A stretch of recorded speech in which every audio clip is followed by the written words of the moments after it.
Hello, I'm Abby. So what I picked to represent my culture is my family. So my family to me is this big support system. We help support each other in every aspect of life, and it's been that way ever since I was born into this family. Um, I know that I can reach out to my siblings, my parents, my aunts or uncles, my cousins, or even my grandparents.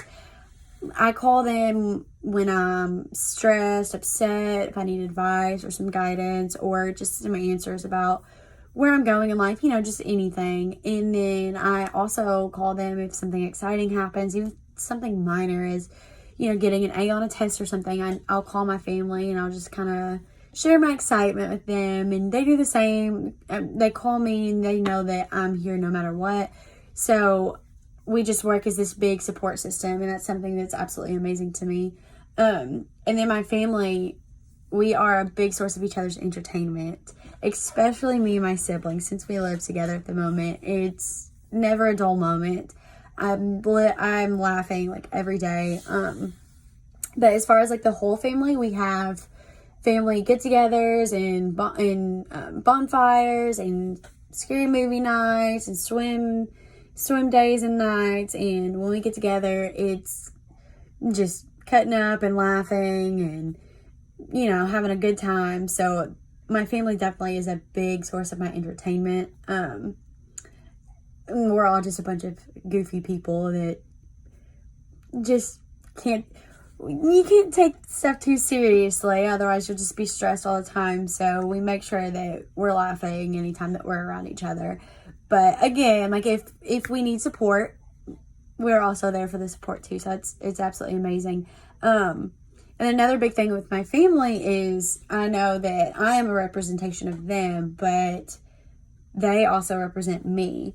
Who I am and how I am is because of my family, and that's not just my parents, but that's my aunts and uncles and grandparents and all of them. They've all helped raise me, and I've been around. We get together at least once, like every week. If we can't get together once a week, then we'll get together once a month for sure. That way we can keep up with each other. But I definitely know that I wouldn't be the person I am today if I didn't have all of them guiding me. So I know that I'm definitely a representation of them, and like my biggest thing is to make sure that what I do, I'm making my family proud. So that's a big part. It's just trying to make the family proud.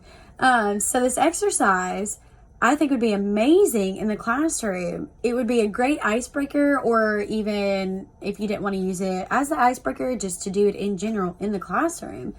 What you can do with this is give them note cards or sheets of paper or just whatever, and you can get information on your students to see what their interests and their likes are or their dislikes.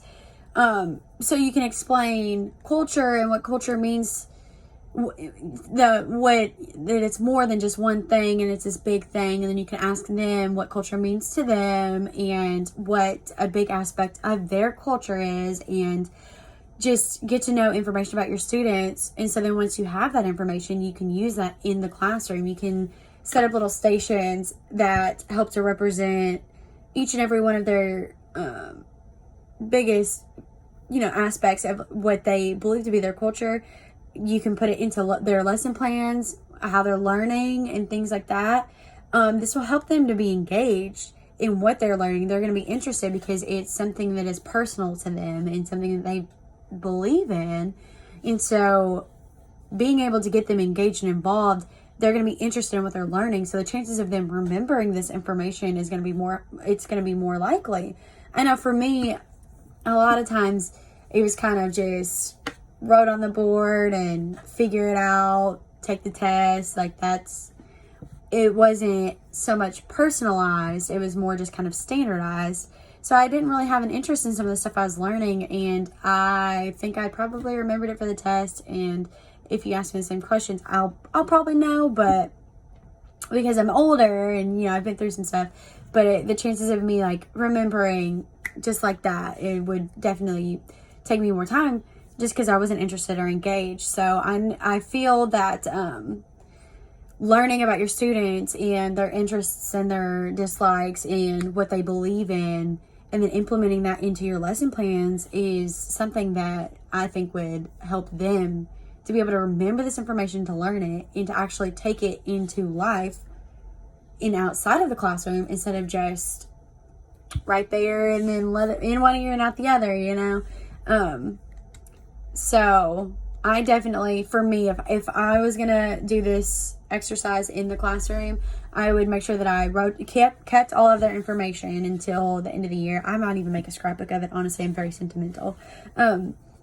But I would take all their information down and then make sure that at least every student was being reached in some way, whether it be how the classroom was set up or my learning or my teaching techniques to them, or what kind of information was, be given out. I would make sure that I implement their culture and their belief system or their interests into their learning. That way I know that it will go a long way, and it's something, to actually make sure that you're reaching your students and you're actually caring. That's a big thing, is to care and taking the time to get to know this information about them. Really, I think that it shows that you care. Thank you.